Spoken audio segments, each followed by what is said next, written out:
हरे कृष्णा, राधे राधे। कल हमने कार्तिक मास का 26वां अध्याय सुना था। आज हम कार्तिक मास का 27वां अध्याय सुनेंगे। गणों ने कहा, नियमों का पालन करता हुआ विष्णुदास किसी समय भोजन बना रहा था कि कोई छिपकर उसका पाक चुरा ले गया। उसने उस पाक को वहां न देखकर भी सायंकाल की आराधना न होने तथा व्रत भंग के डर से फिर भोजन नहीं बनाया। दूसरे दिन फिर भोजन बनाकर विष्णु भगवान को भोग लगा रहा था कि तब तक फिर कोई उसका पाक चुरा कर ले गया।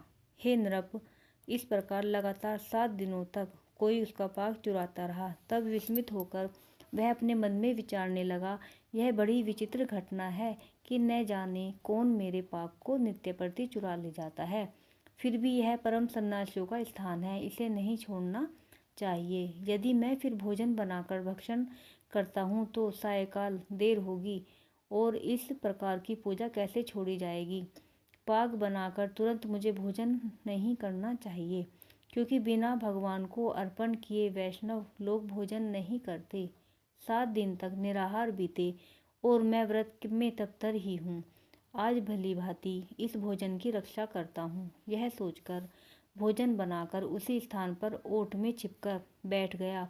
उसी समय पकवान को चुराते हुए किसी एक चांडाल को देखा, जिसका शरीर भूख प्यास से दुर्बल हो रहा है। केवल शरीर में अस्थि पंजर शेष है। उस चांडाल को देखकर श्रेष्ठ ब्राह्मण का चित्त दया से दुखित हो गया। अन्न को ले जाते देखकर ठहरो ठहरो कहकर ब्राह्मण उसके पीछे दौड़ता हुआ कहने लगा, अरे यह रूखा भोजन कैसे करोगे, घृत भी ले लो। यह कहते हुए श्रेष्ठ ब्राह्मण को अपनी ओर आते देखकर वेग से दौड़ता हुआ वह डर से मूर्छित होकर पृथ्वी पर गिर पड़ा। भय से उस मूर्छित चांडाल को देखकर वह दयालु ब्राह्मण शीघ्र ही उसके पास आकर अपने वस्त्र से हवा करने लगा। इतने ही में विष्णुदास ने शंख चक्र गदा पद्म पीताम्बरधारी चतुर्भुज रूप, अलसी के फूल के समान कांति वाले, छाती में कौस्तुभ माला से सुशोभित साक्षात विष्णु भगवान को देखा।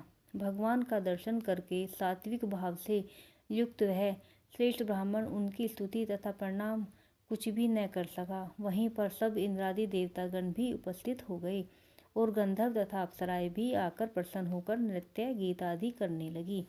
वह स्थान सैकड़ों विमानों से परिपूर्ण, सैकड़ों देव ऋषियों से व्याप्त तथा गायन और वाग के कलकल से गुंजित हो गया।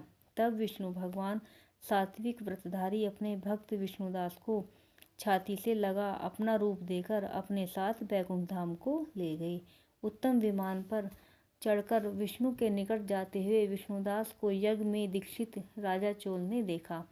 बैकुंठ भवन में जाते हुए विष्णुदास को देखकर अपने गुरु मुदगल को शीघ्रता से बुलाकर राजा चोल ने कहा, जिसकी स्पर्धा से मैंने यज्ञ दानादि किया है, वह विष्णुदास ब्राह्मण विष्णु का रूप धारण कर बैकुंठ जा रहा है। मैंने यज्ञ में आपसे दीक्षा लेकर इस वैष्णव यज्ञ को विधि पूर्वक किया है। अग्नि में हवन तथा ब्राह्मणों को दान आदि से संतुष्ट किया है। क्या अब तक भी विष्णु भगवान हमारे ऊपर प्रसन्न नहीं हुए? विष्णुदास की भक्ति से ही विष्णु भगवान ने विष्णुदास को दर्शन दिया। इससे सिद्ध हुआ कि दान आदि तथा यज्ञों के करने से विष्णु भगवान प्रसन्न नहीं होते, अपितु केवल भक्ति से उनका दर्शन होता है। ऐसा कहकर उसने अपने भांजे को राजगद्दी पर बैठाया। क्योंकि लड़कपन से ही यज्ञ में दीक्षित होने के कारण राजा पुत्रहीन था, इसी कारण आज भी उस देश में राज्य के अधिकारी उसी नियम के अनुसार भांजे ही हुआ करते हैं। अनंतर यज्ञ मंडप में जाकर यज्ञ कुंड में अभिमुख खड़ा होकर उसने विष्णु भगवान को बड़ी शीघ्रता के साथ 3 बार पुकारा, हे कमलापते, मुझे आप अपनी अचल भक्ति दीजिए, जिससे मैं मन वाणी तथा कर्म से सर्वदा आपका भजन किया करूं। ऐसा कहकर वह राजा लोगों के सम्मुख ही अग्नि में कूद पड़ा। यह कांड हो जाने पर मुदगल ने मारे क्रोध के अपनी शिखा उखाड़ डाली।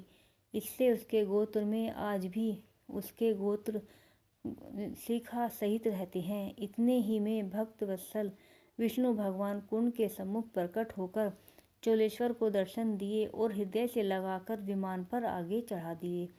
विष्णु भगवान को आलिंगन करके उसे अपने समान रूप देकर देवताओं के साथ राजा चोल को लिए हुए वैकुंठ को गए। लक्ष्मी के प्यारे विष्णु भगवान ने अपने समान रूप वाले विष्णुदास ब्राह्मण को पुण्यशील और राजा चोल को सुशील नाम देकर दोनों को अपना द्वारपाल बनाया।